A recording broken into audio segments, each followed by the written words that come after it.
Surat Hud ayat 32.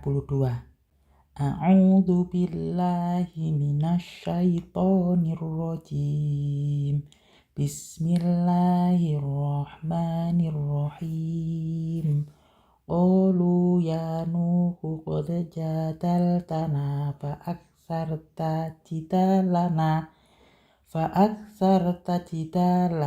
fa'tina bima ta'iduna in kunta minas shadiqin. Mereka berkata, wahai Nuh, sungguh engkau telah berbantah dengan kami dan engkau telah memperpanjang bantahanmu terhadap kami. Maka datangkanlah kepada kami azab yang engkau ancamkan jika kamu termasuk orang-orang yang benar.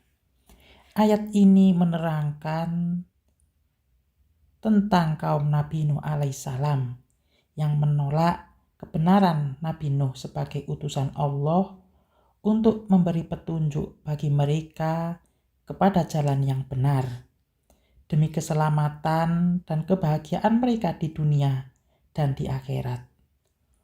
Ucapan-ucapan mereka yang bernada menentang itu pada hakikatnya pembangkangan, karena mereka sudah kehabisan alasan. Mereka tidak dapat lagi memberikan bantahan-bantahan dengan alasan yang wajar yang dapat diterima oleh akal pikiran yang sehat, kecuali mengatakan, hai Nuh, kamu telah demikian banyaknya berdebat dengan kami. Tidak ada suatu alasan dari kami yang tidak mau bantah, sehingga kami merasa jemu dan bosan, dan tidak ada yang kami katakan lagi kecuali suatu hal, yaitu kalau memang benar apa yang kamu katakan itu semua, datangkanlah segera azab yang kamu peringatkan itu di dunia ini sebelum azab akhirat.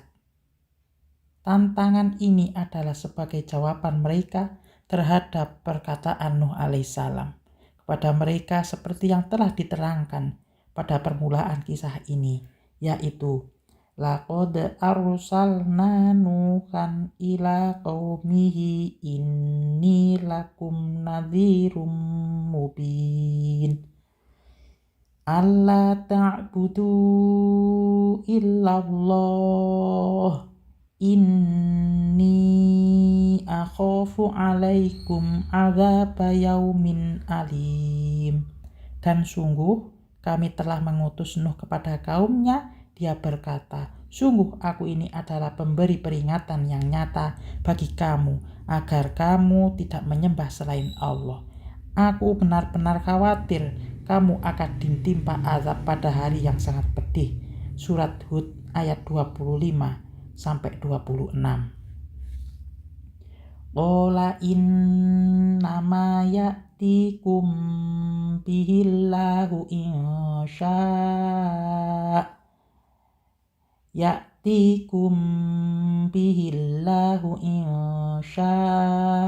wa ma antum bimu'jizin. Dia Nuh menjawab, sesungguhnya hanya Allah yang akan mendatangkannya, yaitu azab kepadamu jika Dia menghendaki, dan sekali-kali kamu tidak akan dapat melepaskan diri darinya. Pada ayat ini Allah menerangkan jawaban Nabi Nuh alaihissalam terhadap tantangan kaumnya yang kafir itu dengan memberikan penjelasan bahwa urusan mendatangkan azab itu tidak berada dalam kekuasaannya, melainkan dalam kekuasaan Allah yang Maha Kuasa, yang menciptakan alam semesta ini dan berbuat segala sesuatu menurut iradatnya. Mereka semestinya tidak perlu tergesa-gesa, bahkan tidak wajar meminta dipercepat datangnya azab Allah itu. Sebab apabila azab itu datang sebagaimana yang mereka minta, niscaya mereka tidak akan mampu menolak dan mencegahnya. Sebaliknya, permintaan yang wajar dari mereka ialah supaya azab Allah itu tidak datang. Untuk itu, hendaklah mereka beriman kepada Allah dan mematuhi perintah-perintahnya dan meninggalkan larangan-larangannya sebagaimana yang disampaikan kepada mereka. wala yanfa'ukum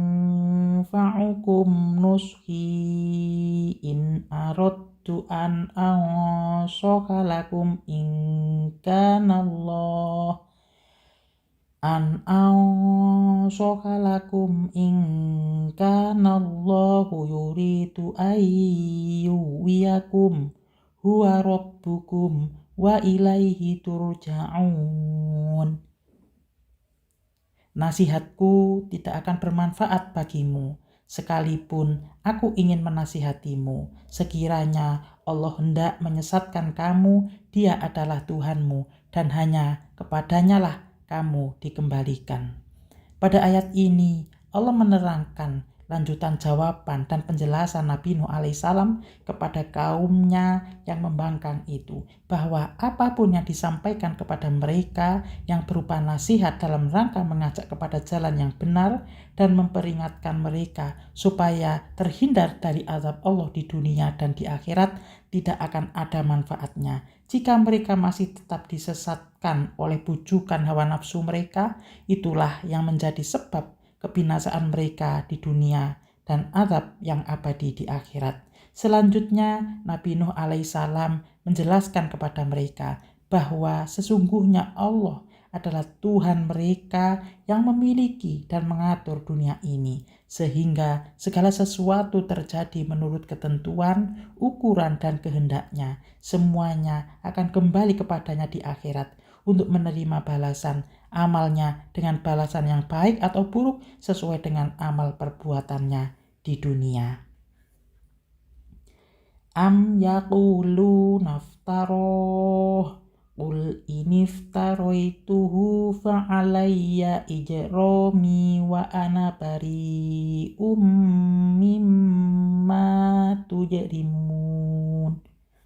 Bahkan mereka orang kafir Mekah berkata, dia cuma mengada-ngada Al-Quran.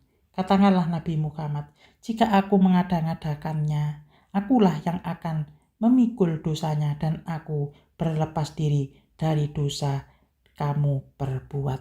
Menurut pendapat Ibnu Katsir, ayat ini merupakan kelanjutan dari kisah kaum Nuh alaihissalam yang menerangkan bahwa mereka menuduh Nabi Nuh alaihissalam memberikan nasihat-nasihat dan peringatan-peringatan yang tidak benar dan hanya dibuat-buat saja. Maka Allah mengajari Nabi Nuh alaihissalam supaya mengatakan kepada mereka bahwa andai kata ia membuat-buat, tentu dia sendirilah yang memikul dosanya. Tuduhan itu sama sekali tidak benar. Menurut pendapat sebagian mufasir lain, ayat ini bukanlah lanjutan dari kisah kaum Nuh alaihissalam, tetapi kalimat sisipan jumlah mutaridah. Menurut mereka, maksud ayat ini ialah bahwa setelah orang-orang kafir Mekah mendengar kisah kaum Nuh alaihissalam ini dari Nabi Muhammad SAW, lalu mereka menuduhnya mengada-ngada kisah itu. Oleh karena itu, Allah mengajari Nabi Muhammad SAW supaya mengatakan kepada mereka bahwa andai kata ia mengada-ngadakannya, dia sendiri yang akan memikul dosanya. Tetapi yang mereka tuduhkan itu sekali tidak benar dan ia bebas dari perbuatan yang mereka tuduhkan. Wa uhiya ila nuhin annahu la yu'mina min qaumika illa man qad amana fala tabta'is bima kanu yafsukun. Diwahyukan oleh Allah kepada Nuh, ketahuilah bahwa tidak akan beriman di antara kaummu kecuali orang yang benar-benar telah beriman. Maka janganlah engkau bersedih atas apa yang selalu mereka perbuat. Pada ayat ini Allah mengisyaratkan bahwa ia telah mewahyukan kepada Nabi Nuh untuk menjelaskan hal-hal berikut. Yang pertama, setelah kaum Nuh meminta supaya Nabi Nuh alaihissalam segera mendatangkan azab Allah sebagai bukti atas kebenaran dakwahnya, dan Nabi Nuh alaihissalam pun telah mendoakan mereka supaya dimusnahkan Allah, maka tidak ada lagi yang beriman di antara mereka kecuali hanya sedikit saja yaitu hanya orang-orang yang sudah menyatakan beriman kepadanya sebelum itu. Pernyataan yang kedua adalah sekalipun sudah ratusan tahun lamanya Nabi Nuh alaihissalam hidup bersama kaumnya, menyampaikan dakwah kepada mereka, namun mereka masih tetap membangkang. Hal itu tidaklah membuatnya berduka cita dan bersedih karena memikirkan sikap dan tingkah laku mereka yang tetap tidak beriman itu, sebab azab pembalasan Allah kepada mereka di dunia ini sudah dekat saatnya dan mereka tidak akan dapat mengelak dan mencegahnya. Wasna'il fulka bi'ayunina wa wahyina wala tukhatibni fil ladzina zalamu innahum mughraqun. Buatlah bahtera dengan pengawasan dan petunjuk wahyu kami, dan janganlah engkau bicarakan lagi denganku tentang nasib orang-orang yang zalim. Sesungguhnya mereka itu akan ditenggelamkan. Menurut riwayat Ibnu Abbas, panjang kapal itu 1.200 hasta. Pada ayat ini diterangkan bahwa Allah memerintahkan kepada Nabi Nuh alaihissalam supaya membuat kapal yang akan dipergunakan untuk menyelamatkan Nabi Nuh dan pengikutnya yang beriman dari topan atau air bah yang akan melanda dan menenggelamkan permukaan bumi sebagai azab di dunia ini kepada orang-orang kafir dari kaumnya yang selalu membangkang dan durhaka. Nabi Nuh diperintahkan membuat kapal penyelamat itu dengan petunjuk-petunjuk dan pengawasan dari Allah. Selanjutnya, pada ayat ini Allah memperingatkan Nabi Nuh alaihissalam agar tidak lagi berbicara dengan kaumnya yang zalim atau kafir dan tidak lagi memohon supaya dosa mereka diampuni atau dihindarkan dari azabnya, karena sudah menjadi ketetapan Allah bahwa mereka akan ditenggelamkan. Larangan serupa ini telah diberikan pula kepada Nabi Ibrahim alaihissalam sewaktu dia memohonkan kepada Allah agar azabnya tidak ditimpakan kepada kaum Lut sebagaimana disebut dalam firman Allah, Ya Ibrahim a'rid an hadza innahu qad jaa'a amru rabbik wa innahum atihim adzabun ghairu mardud. Wahai Ibrahim, tinggalkanlah perbincangan ini. Sungguh ketetapan Tuhanmu telah datang dan mereka itu akan ditimpa azab yang tidak dapat ditolak. Surat Hud ayat 76. Wa yasna'ul fulk wa kullama marra alaihi mala'um min qaumihi sajirum min wa kullama marra alaihi mala'um min qaumihi sakhiru min qala in taskharu minna fa inna naskharu minkum kama taskharun. Mulailah dia Nabi Nuh membuat bahtera itu. Setiap kali para pemuka kaumnya berjalan melewatinya, mereka mengejeknya. Dia Nuh berkata, jika kamu menjelekkan kami, sesungguhnya kami pun akan menjelekkanmu sebagaimana kamu menjelekkan kami. Pada ayat ini diterangkan bahwa Nabi Nuh alaihissalam membuat kapal penyelamat itu sesuai dengan perintah dan petunjuk-petunjuk yang diwahyukan oleh Allah kepadanya. Banyak riwayat atau pendapat yang dinukil oleh para mufasir tentang hal-hal yang bertalian dengan kapal itu, seperti terbuat dari kayu apa, dibuat di mana, bentuknya bagaimana, panjang dan lebarnya berapa, dan perincian-perincian lainnya yang sebagainya telah diterangkan. Sewaktu menerangkan ayat 37 sebelum ini, pendapat yang terbaik dalam soal ini dari segi kepercayaan ialah seperti yang diterangkan oleh Syihabuddin Muhammad Al-Alusi dalam tafsirnya Ruhul Ma'ani sebagai berikut. Orang Yang cermat dalam hal ini tidak akan condong kepada perincian yang berlebih-lebihan. Hanya percaya bahwa Nabi Nuh alaihissalam telah membuat kapal itu sebagaimana yang dikisahkan Allah dalam kitabnya, dan tidak mencari tahu tentang panjang, lebar, dan tingginya, dibuat dari kayu apa, berapa lama dibuatnya, dan lain-lain sebagainya yang tidak diterangkan oleh kitab Allah dan sunnah Rasulnya yang sahih. Selanjutnya, pada ayat ini diterangkan bahwa setiap kali kaum Nuh lewat dan melihatnya sedang membuat kapal, mereka mengejeknya dengan bermacam-macam pertanyaan yang bernada cemooh. Ejekan dan cemoohan itu timbul karena mereka semua belum mengenal kapal dan cara memakainya, termasuk Nabi Nuh alaihissalam sendiri. Sikap Nabi Nuh alaihissalam dalam membalas ejekan dan cemoohan kaumnya dinyatakan dalam jawabannya, kalau kamu mengejek kami membuat kapal ini karena kami mematuhi perintah Allah dalam rangka usaha untuk menyelamatkan kami dan umat kami, maka kami pun akan mengejek kamu. Sebagian mufasir berpendapat bahwa yang dimaksud dengan ejekan balasan Nabi Nuh alaihissalam itu ialah azab dunia yang akan menimpa kaumnya, sehingga ia tidak akan memperdulikan mereka lagi. Jadi Nuh sendiri tidak membalas ejekan karena dianggap kurang wajar bagi seorang nabi. Sebagai yang lainnya berpendapat bahwa tidak ada salahnya jika ejekan balasan itu benar-benar datang dari Nabi Nuh alaihissalam, sesuai dengan firman Allah, "Faman i'tada 'alaikum fa'tadu 'alaihi bimisli ma'tada 'alaikum." Barang siapa menyerang kamu, maka seranglah dia setimpal dengan serangannya terhadap kamu. Al-Baqarah ayat 194. Dan firman Allah, "Wa in aqabtum fa'aqibu bimisli ma 'uqibtum bih." Dan jika kamu membalas, maka balaslah dengan balasan yang sama dengan siksaan yang ditimpakan kepadamu. Surat An-Nahl 126.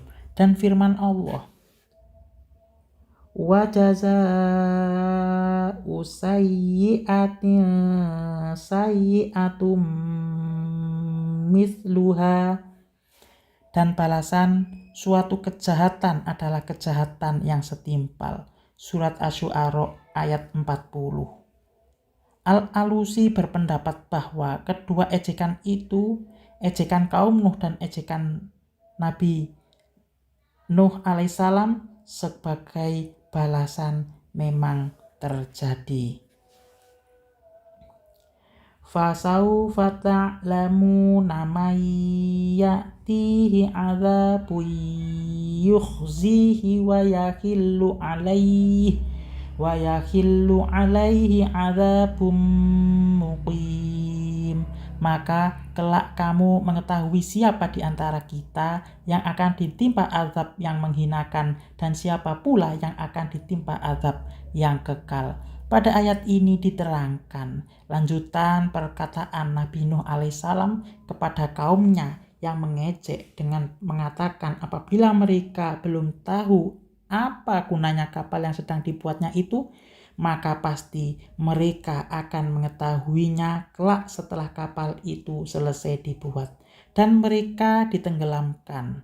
Sebenarnya perkataan Nabi Nuh alaihissalam itu bukanlah sekedar jawaban atas ejekan mereka, akan tetapi sebagai ancaman akan datangnya azab kepada mereka. Sebab apabila mereka sadar, niscaya mereka akan dapat merasakan bahwa perkataan Nabi Nuh alaihissalam tidak lagi sebagai kata-kata biasa yang selalu mereka anggap sekedar menakut-nakuti yang tidak akan ada kenyataannya, tetapi kali ini sudah dalam tahap persiapan untuk menyelamatkan orang-orang yang beriman dari bahaya azab yang akan memusnahkan orang-orang yang sangat durhaka kepada Allah dan Rasul-Nya.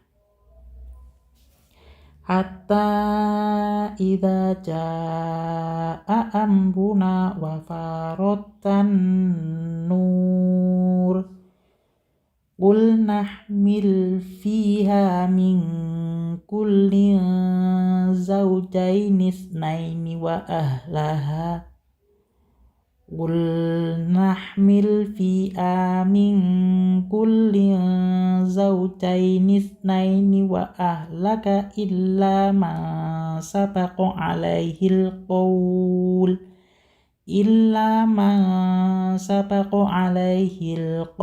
wa man wa ma amana ma'ahu illa qalil. Demikianlah hingga apabila perintah kami datang untuk membinasakan mereka dan tanur atau tungku telah memancarkan air, kami berfirman, muatkanlah ke dalamnya bahtera itu dari masing-masing jenis hewan, sepasang-sepasang, jantan dan betina, keluargamu kecuali orang yang telah terkena ketetapan terdahulu akan ditenggelamkan, dan muatkan pula orang yang beriman. Ternyata tidak beriman bersamanya Nuh kecuali hanya sedikit. Pada ayat ini Allah Subhanahu wa Ta'ala menerangkan bahwa Nabi Nuh alaihissalam dalam melaksanakan pembuatan kapal itu dengan segala macam persiapannya sangat bersungguh-sungguh dan banyak menerima ejekan dan cemoohan dari kaumnya. Ketika datang ketetapan Allah untuk membinasakan kaum yang kafir itu, bumi pun memancarkan air yang meluap-meluap seperti meluapnya air yang mendidih dari kuali di dapur tempat memasak, sehingga menenggelamkan segala apa yang ada di permukaannya. Sementara ulama memahami bahwa banjir tersebut tidak bersifat universal, melainkan lokal. Maka Allah memerintahkan kepada Nabi Nuh alaihissalam agar membawa ke dalam kapal itu sepasang jantan dan betina dari tiap jenis binatang agar keturunannya dapat berkembang biak sesudah air bah yang dinamakan topan itu reda. Selain itu, Allah memerintahkan Nuh alaihissalam membawa ke dalam kapal itu semua keluarganya yang laki-laki dan perempuan kecuali yang tidak beriman. Begitu juga Allah memerintahkan Nuh alaihissalam membawa ke dalam kapal itu semua orang-orang yang beriman yang jumlahnya sedikit. Sebagian mufasir ada yang mengatakan bahwa yang dibawa oleh Nuh ke dalam kapal itu dari keluarganya ialah seorang istri yang beriman dan 3 putranya dari istri yang beriman itu, yaitu Syam, Ham, dan Yafis. Adapun jumlah orang yang beriman yang dibawa Nuh alaihissalam ke dalam kapal itu tidak terdapat keterangannya dalam Al-Quran ataupun dalam hadis. Dalam ayat ini hanya diterangkan bahwa jumlah mereka sedikit. Pada permulaan ayat ini dan permulaan ayat 42 yang akan datang dilukiskan sebagian dari kisah topan itu, dan pada ayat-ayat lain dilukiskan lebih banyak seperti dalam firman Allah. Fafatahna abawabas samaa'i bima'im munhamir wa fajjarnal arda uyunan faltaqal ma'u ala amrin qad qudir wa hamalnahu ala dhati alwahi wa tusur tajri bi a'yunina jazaa'al liman kana kufir. Lalu kami bukakan pintu-pintu langit dengan menurunkan air yang tercurah, dan kami jadikan bumi menyemburkan mata-mata air. Maka bertemulah air-air itu sehingga meluap menimbulkan keadaan bencana yang telah ditetapkan. Dan kami angkut dia Nabi Nuh ke atas kapal yang terbuat dari papan dan pasak, yang berlayar dengan pemeliharaan atau pengawasan kami sebagai balasan bagi orang yang telah diingkari kaumnya. Al-Qamar ayat 11 hingga 14. Wa qala rkabu fiha bismillahi majreha wa mursaha inna rabbi laghafurur rahim. Dia Nuh berkata, naiklah kamu semua ke dalamnya bahtera dengan menyebut nama Allah pada waktu berlayar dan berlabuhnya. Sesungguhnya Tuhanku benar-benar Maha Pengampun lagi Maha Penyayang. Ayat ini dijadikan sebagai doa untuk naik kapal laut, yaitu Bismillahi majreha wa mursaha inna rabbi laghafurur rahim. Pada ayat ini diterangkan bahwa Nabi Nuh alaihissalam menyuruh orang yang beriman pada risalahnya supaya naik ke dalam kapal itu dengan menyebut nama Allah di waktu berlayar dan berlabuh. Sebab segala kekuasaan ada di tangannya. Dia dapat berbuat sekehendaknya, mengatur sunahnya sesuai dengan irodatnya. Sedang keselamatan mereka pada saat yang sangat penting itu hanya berada di bawah kekuasaannya di dalam lingkungannya. Qala Rasulullah sallallahu alaihi wasallam, amanul li ummati minal ghuraqi idza raqibul fulka ayyaqulu bismillahi malikir rahmanir rahim bismillahi majreha wa mursaha innahu laghafurur rahim. Berkatalah Rasulullah Shallallahu Alaihi Wasallam, umatku akan selamat, tidak tenggelam apabila mereka menaiki kapal, supaya membaca Bismillahi malikir rahmanir rahim, Bismillahi majreha wa mursaha innahu laghafurur rahim. Riwayat At-Tabrani dari Ali. Selanjutnya, pada ayat ini diterangkan bahwa Nabi Nuh alaihissalam menyatakan, sesungguhnya Tuhanku adalah Maha Pengampun, lagi Maha Penyayang. Ucapan ini selain mengandung syukur, menunjukkan bahwa ia beserta pengikut-pengikutnya yang beriman selamat dari bahaya topan berkat rahmat Allah yang Maha Kuasa.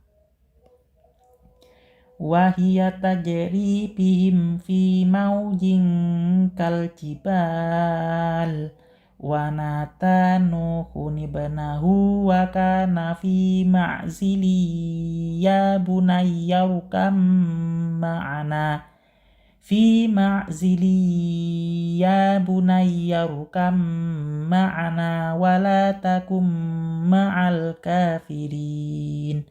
Bahtera itu berlayar membawa mereka dalam gelombang laksana gunung-gunung.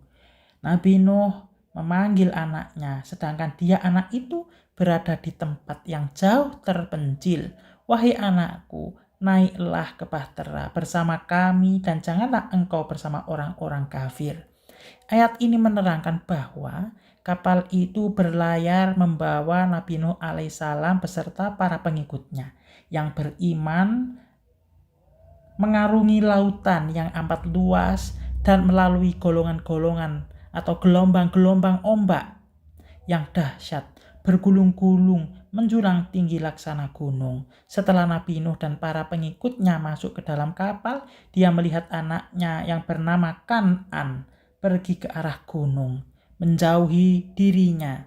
Nabi Nuh memanggil-manggil anaknya seraya mengajak turut masuk ke dalam kapal, tetapi anaknya menolak sehingga Nabi Nuh merasa sedih dan risau. Para ulama berbeda pendapat tentang apakah Nabi Nuh alaihissalam sebelum peristiwa itu tidak mengetahui keadaan yang sebenarnya dari anaknya itu. Ada yang berpendapat bahwa Nabi Nuh alaihissalam memang tidak tahu karena sebelum peristiwa itu anaknya bersikap munafik kepadanya. Pendapat lain mengatakan bahwa ia tahu kekafiran anaknya, tetapi setelah anaknya itu menyaksikan sendiri bahwa topan sudah mulai datang, maka Nuh mengharapkan kesadaran anaknya sehingga ia mengajaknya supaya masuk ke dalam kapal itu. Namun usahanya sia-sia karena anaknya tetap menolak. Qala sa'awi ila ajali ya'simuni minal ma' Qala la asimal yauma min amrillahi illa marrohim wa hala bainahumal mauju fakana minal muraqin. Dia anaknya menjawab, aku akan berlindung ke gunung yang dapat menyelamatkanku dari air bah. Nuh berkata, tidak ada penyelamatan pada hari ini dari ketetapan Allah, kecuali siapa yang dirahmati olehnya. Gelombang menjadi penghalang antara keduanya, maka jadilah dia anak itu termasuk orang-orang yang ditenggelamkan.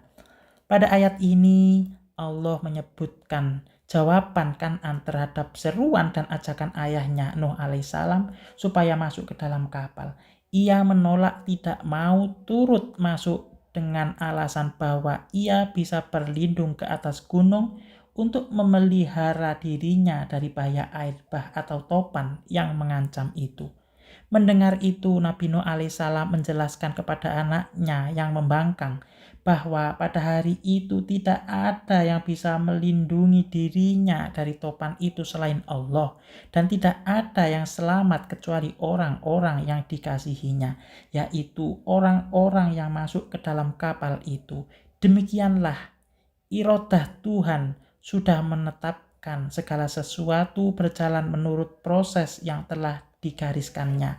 Gelombang yang menggulung tinggi demikian dahsyatnya telah menghalangi antara Nabi Nuh alaihissalam dengan anaknya yang membangkang dan durhaka, sehingga terputuslah pembicaraan antara keduanya, dan sang anak pun turut tenggelam bersama orang-orang kafir lainnya. Shadaqallahul azim. Shadaqallahul azim. Semoga bermanfaat. Wassalamualaikum warahmatullahi wabarakatuh.